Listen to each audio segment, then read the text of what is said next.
சின்ன வயதுலலாம் பார்த்தீங்க அப்படின்னா வீட்டில் செவ்வாய்க்கிழமை இங்கே அழைச்சிட்டு வந்து நைட்டு இங்கே ஸ்டே பண்ணிவிட்டு விடிய காலையில் எழுந்திரிச்சு போவோம். ஸோ இப்போ அந்த வழிமுறைகள்லாம் உண்டா அப்படிங்கிறது தெரியல. ஜாய்ஸ் இன்னைக்கு ஒரு நல்ல நாள், அதுவுமா நம்ம அம்பகாரத்தூரில் உள்ள காளியம்மன் கோயிலுக்கு வந்திருக்கோம். ஸோ அப்படியே உள்ளே போகலாம். ஸோ இன்னைக்கு புத்தாண்டை முன்னிட்டு ஏகப்பட்ட பக்தர்கள் இன்னைக்கு வந்து கோயிலுக்கு வருகை தந்திருக்காங்க.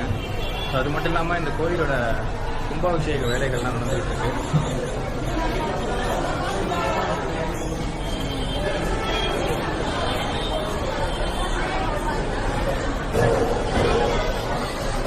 செம க்ரௌடுங்க, உங்களுக்கு பார்த்தாலே தெரியும் எவ்வளோ மக்கள் கியூவில் நிற்கிறாங்க அப்படிங்கிறது.